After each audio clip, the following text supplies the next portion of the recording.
everyone, Drew Murray here from D20 Advice, and today we're going to talk about skill challenges in Dungeons & Dragons. I don't use skill challenges anywhere near as much as I should, and neither are you, and that needs to change. Loads of people are coming up with grappler builds. This started, as far as I'm aware, back in 3.5. To a smaller extent version 3, but 3.5 especially is where it started really taking off. So many different books giving so many different bonuses to grappling and grapplers. The grapple feat, the improved grapple feat. Lots of other things that gave you bonuses in circumstances where you were grappling. And Pathfinder continues this and allows you to make someone who is better at nothing else than just grappling. They are just better at it than everyone else. This is something that 5th edition doesn't do quite as well, and neither it should. You shouldn't have someone who can just go and like suplex a dragon straight away. You can if you want to, if you want this kind of like really comedic form of D&D, but especially when you wanted to concentrate on realism, size matters, anatomy matters. To that end, I want to expand on skill challenges. Skill challenges are something that were introduced in 5th edition D&D in the Player's Handbook on page 195. And what they gave you for skill challenges was 2 examples of a skill challenge. They did an interesting thing. They introduced skill challenges as ways to impose conditions. Now, there are loads of conditions in Appendix A that do not apply to this. Things like poisoning and petrification, things that require you to have additional elements, either magic or poison or something along those lines, or they produce an effect that's just far too advantageous to one side, something that really, over the course of a single skill challenge, shouldn't present that opportunity. But the 2 examples are good. The 2 examples are grapple and shoving a creature. Grapple imposes the grapple condition. Shoving a creature, you can shove them or you can knock them prone with the same skill challenge. And this got me thinking, what other skill challenges can we do? What can we create to expand the range of skill challenges? And then it hit me. Fighters don't get an awful lot. They get extra attacks, which is fine. But what can they do with those extra attacks? They get more extra attacks than anyone else. What are they doing? Just swinging the same sword over and over? That doesn't represent every fighter. That's more of a knight or someone who's trained in particular weapon fighting styles or martial styles. This doesn't represent every fighter to me. And so I came up with more skill challenges. I went through the entire list, everything in Appendix A, to weed out the kind of things that we could use. There are a couple that we can't use, and I shall let you know why we're not going to use them. So the conditions are as follows. Blinded, that seems easy enough. Deafened as well, goes with blinded. Charmed. I struggled with charmed, but I've got it in here, and I'll go into further detail. Frightened, again, similar to charmed, I put it in. Grappled, we already know is there. Incapacitated. I couldn't come up with a good one. I couldn't rationalize being able to remove actions and reactions from someone just by succeeding at a single skill challenge. This essentially means that no matter the size of the opponent, no matter the composition of this single target, you could stop them from doing anything. A high-powered wizard against this one fighter. If this one fighter wins the initiative, charges up, and performs whatever skill challenge is required for them to incapacitate the wizard, well, if they've got multiple attacks, they just use one of their attacks to incapacitate them. They go attack, attack, attack, attack, incapacitate! And the wizard can't do anything. That fighter's then going to trounce that wizard from here until Kingdom Come. The wizard can move, but that's about it. But they can't dash, because they can't take actions. So incapacitate was too powerful, in my opinion. Invisible. How are you going to become invisible without magic or extra equipment? Paralyzed. again, this imposes a condition, incapacitated, and does other stuff. So anything that imposes another condition, nah, we're not including this in our skill challenges this time around. So paralyzed, out because of that. Petrified, they are incapacitated, and also it's petrification. How are you going to turn someone to stone in 6 seconds? Poisoned, again, you need poison. Prone, already covered. Showing a creature, already covered there. Restrained. Restrained was an interesting one. I couldn't think of a good way to do it without needing additional equipment. The best I've come up with so far is like, you know, in the first episode of Teenage Mutant Ninja Turtles, like the actual first episode of Teenage Mutant Ninja Turtles, the animated 1980s one, where Splinter is trying to bow to his master and someone stuck a dagger into him, stops him from moving. That's the closest I could get. Like, you are pinning someone's garments, so not harming them at all, but you're causing them enough of an inconvenience that they can't take a move action until they remove whatever's stopping them. But that requires other stuff. I couldn't quite justify it. Stunned incapacitates them, so no. And unconscious incapacitates them, so no, that's out as well. So that's page 195, Appendix A. That's all the things in there. So what did I eventually come up with? I came up with the following list. Blinded, charming, deafening, frightening. 4. Those 4 I managed to come up with. Now they do provide some fantastic advantages in combat. The others I couldn't justify. There was no way that I could get my head around how to justify this without needing extra equipment. But the rest of them you should be able to do naked. Okay, grappling someone, you just need arms. Pushing someone prone, you just need arms. So the rest of them, you just need you as a person. You don't need additional equipment. So charming someone, frightening someone, these are intimidation and persuasion check type things. But this is a way to get a brief flash of advantage in a combat. That's all. It's like knocking someone prone. They just spend half their movement standing back up. That's not knocking them out the fight, but it is giving you an advantage. It's reducing the number of options that they have. And that, to me, is the point of skill challenges. So to blind someone, I put the skill challenge as a dexterity, sleight of hand skill check versus an opponent's choice of 2. And this is important.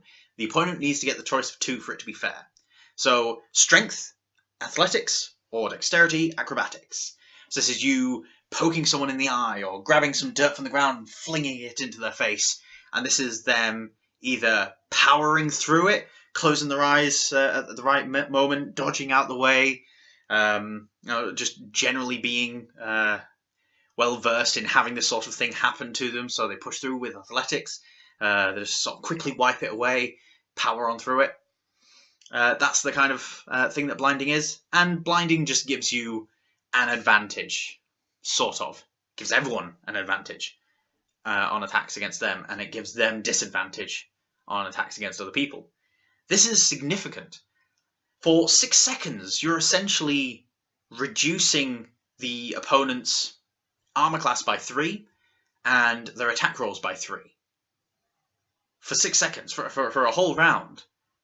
That's really good. That's a really good thing to do, and it's a basic thing that you can do. Now, as a first level fighter, you're going to have to choose between doing that and giving the rest of your team the advantage, or making the attack yourself and not getting any advantage. But the option's there. And these options aren't just for fighters either. Everyone can do this. So that's blinded. Anyway, the next one, alphabetically, is charming. So this is like giving someone a quick wink or a smile in the middle of combat, throwing them off guard. You make a charisma performance check, which is contested by their insight check, wisdom-based, or intimidation, charisma. So by making this charisma persuasion check against their insight or their intimidation, essentially what I'm saying is that when you give this quick wink, this quick smile at someone to try and disarm them for a moment, try and give yourself the advantage in combat, what they're doing in response as a defense is trying to muster up a bit of ill will towards you with this intimidation. They're trying to growl and grimace through it to try and not get taken in. But also insight is for them to work out what it is that you're doing and be able to work through it mentally. It's like someone offering you a large sum of money to go and do a little innocuous thing, and you quickly working out what they're trying to do here. They're trying to bribe you. And what they're wanting you to do is not necessarily all that kosher. So by you twigging onto that, you can start the process of trying to resist. That's why those two are my picks. But if you've got any better ones, let me know. The next one is deafening. This is similar to blinding, but I think it works best with wearing a metal helmet for narrative purposes. But either way, just grab your hands, clap around the sides of their ears, just clap really loudly or shout really loudly in their ears. This is a quick ringing sensation that's going to affect them for 6 seconds. It's going to affect them for 1 round. So I've got this as a strength athletics versus a dexterity acrobatics to try and dodge out the way, or a constitution saving throw. This represents a bit of a break in style from usual skill challenges, and I accept that. But it was the only thing that made sense to give a choice. And I also thought that saving throw should be thrown into the mix here. This is a mechanic that I don't think sees as much use as it probably should, and I wanted to throw it into skill challenges. So that would allow you to deafen someone, which if you go and read Appendix A of the Player's Handbook, it will let you know what it does. D&D Beyond also has this information, so you can go and check it out there. The last of the new skill challenges that I want to introduce is frightening someone. This is, as you guessed it, charisma intimidation. You're trying to intimidate them, to frighten them, and this is a momentary startle, really, rather than fear. And I think this is something that describes the fear mechanic better when it comes to the condition. Like, if it's a momentary startle, you don't want to get close. But for real fear, I think that should trigger like a proper fight, flight, or freeze. So if you want to fight this thing, yeah, you might have some disadvantages, but you know, you want to attack it, you want to get it, so you'll be a bit more vicious with it. Some of your inhibitions will be lessened. It's not reflected in the mechanics, but I'm not here to redesign the entirety of 5th edition Dungeons & Dragons, and I'm sure the way they're paring everything down, everything else can just be narrative fluff. Being attacked and frightened and it throwing you into a fight response may not give you any actual advantage, it's just more of a perspective thing. So that's what I'm going from. But the charisma intimidation check is countered by, again, a wisdom insight check or their intimidation check. This allows them to essentially counter your growling with their growling. They see that you're trying to intimidate them and then try and intimidate right back. And since you're already in that mindset of, right, I'm going to try and scare them, it doesn't necessarily scare you right back. But it means that next turn they can do, if they really want to.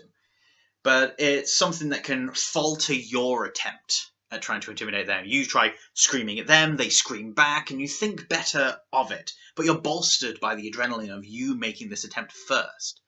It doesn't need to be a screaming, shouting thing. It could just be a look. Could just be a flash of a weapon, or even just a show of a weapon. You could just draw it from your scabbard slightly, and that could be enough. All depends on the narrative style of the GM and the game that you're playing. I have added a couple of caveats. You'll see with some of these skill challenges in the Player's Handbook, in here, you'll find that there are some things that are caveats or additions to the basics of the skill challenge. The skill challenge taking up just an attack in an array of attacks. So if you've got extra attack, it just takes one of those attacks. It doesn't take an attack action to use a skill challenge. To use one of these, you make your skill contest, but sometimes I've got extra little things, and the extra little thing I put on for frightened is allies. If you have allies nearby, it affects how well you're going to be frightened. So when it comes to frightening, I've put the caveat as if the target of your intimidation, the target of your frighten attempt, your startle attempt, whatever you want to call it, if they have an ally within 5 feet of them, or within 5 feet of you, you get disadvantage. This is them, yes, potentially being scared, but they've got friends. And so it makes it a bit easier for them to overcome it, but it's not impossible for you to scare them still. That's why I put that in there. There's another one. When it comes to blinding, The idea is that you are doing something directly to the eyes. This is throwing something into the eyes or just hurting the eyes. I think this is something that if an action is sacrificed, it should be able to clear it right up. So if the target is blinded and then spends an action, just like standing up from prone, they can clear their eyes, they can blink a few times and try and power through it, but no further test required, they just unblind themselves. This is a temporary blindness that you're putting on them, something that an action can get rid of. And this is something that I think balances the whole thing out. Yes, you could blind the wizard so he has no idea where the targets for spells are, but he could clear his eyes and suddenly any reaction spells that he's got that require sight, he can now use. Because you haven't got rid of his reactions or his actions, you're not incapacitating him, you're just trying to get an advantage on the guy. So that's it with skill challenges. What I've also done is I've designed a fighter fighting style. Now this is something that you could apply to any other class that gets fighting styles, like the Ranger, but this is something that I feel falls into the fighter category more than any other. And this is what I'm calling the Dirty Fighter. What the Dirty Fighter fighter style gives you is the ability to use a bonus action to perform a skill challenge in combat. So this essentially gives a first level fighter who's picking this fighting style the ability to swing a sword and blind an opponent in the same turn. So it's not quite giving them 2 attacks, but it's still giving them that extra edge, that extra advantage. And if you're fighting one-on-one, it's essentially the same as getting a +2 to your attack, because you're reducing the armor class in essence, in practice, by giving yourself an advantage on future attacks. And that's really all that's happening. Statistically, an advantage works out to about a +3 and a disadvantage about -3. This is why I was mentioning the +3, -3 thing. But yes, when you're looking at picking a fighting style, pick the Dirty Fighter. See how it goes. I reckon that you guys could have a lot of fun with it. Anyway, that's it for this video. This will be attached to a nerdarchy.com article that I've written that details everything that I've discussed in this video. It goes into a lot more detail, and there'll be lots of pretty pictures there as well. So yeah, go and visit that. The link will be put into the description as soon as the article goes live. I think this video will be live just a little bit before that. But yes, go ahead, go check it out, and you know, stay nerdy and all that kind of stuff. But yeah, thanks for dropping by. See you later. Bye.